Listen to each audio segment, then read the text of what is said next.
look at your team today. No. It's horrendous. No, listen.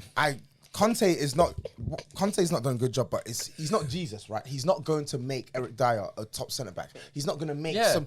When I spit bars in a rave, man, I go hard like Santan.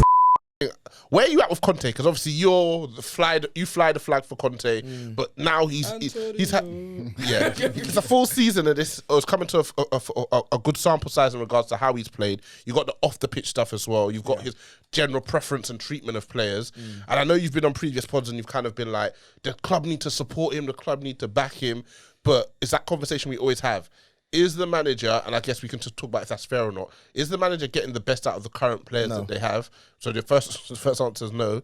And the second question is the way he wants to play, are the players set up for that? No. So, and I guess the question, this is a wider question, is that fair for us to ask him to get the best out of a group of players who aren't suited to the system he wants to play? I think it is fair because I feel like this is what he's paid for. He's on 50 million quid a year. Right? 1.5. 1.5. Smackers, he's on 50 million quid a year, so he's an elite coach. And so when you say this is what he's paid for, sorry to interject there, not really sorry. When you say this is what he's paid for, is that you expect him to change his philosophy, or do you expect him to make them fit it?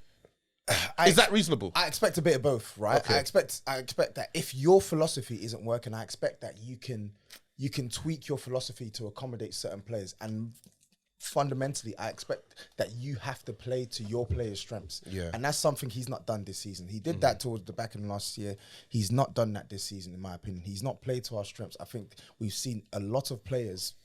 We've seen a lot of players in and out of form. We've seen a lot of players underutilized. We've seen a few players overutilized. We've seen out of form players consistently picked. We've seen the same system, the same approach taken, no matter who we're playing, and it's tripped up Spurs a lot over the past couple of months.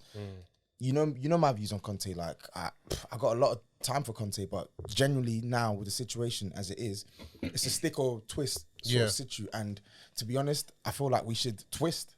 Genuinely feel like we should twist because he's not going to sign a new deal at the end of the season. Yeah. The one thing I thought I could rely on, which is his managerial performance, I think it's gone the other way. It's gone. He's regressed. It's gone all the way backwards. But he typically, and correct me if I'm wrong again, when he does that, he's kind of mentally down tools, isn't it? Yeah. But I think that's gone. The thing is with Conte is that with his whole MO is the fact that he can get the most out of shit players. So the fact that he's not doing that at Spurs, I feel like it's a bit over cop out to say that like he needs better players. He at Chelsea he was playing Victor Moses. That's the first player who always gets mentioned. Vicky Mo. Isn't there an argument to be had though that this is? I feel like I said this last season. I think this is Spurs' ceiling. This is what Spurs is. This is the maximum that they can get to. Is it? They're in the top four. Ragtag bunch of players. He's already doing as much as he can do. No. But you're looking surface level, right? You're looking at surface level. Bro, look at your team today. No. It's horrendous. No, listen.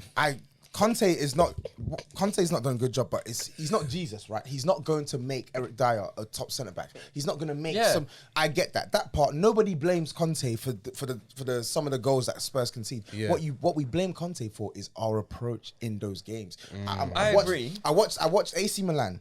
AC Milan had conceded 13 goals in the last 5 games leading up to that Spurs game, right? This is a defense that have been all over the shop. Porous. We couldn't create a single clear-cut chance against them. I heard you were good.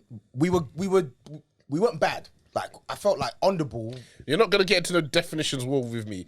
I heard you were good. You weren't bad. What were you? I don't think we were good. I don't think we were good. Okay, cool. I don't think we were good. There, man. But Leicester again. Yeah. We were talking about Man United. We'll talk on United. Yeah. But Leicester. The similar thing could have happened to Man United today. Yeah. We'll speak up. No.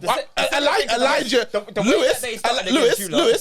If they took their chance against Man United. Hey, Lewis. Elijah's the Man United correspondent, not you. Yeah. When I spit bars in a rave, man, I go hard like Santan.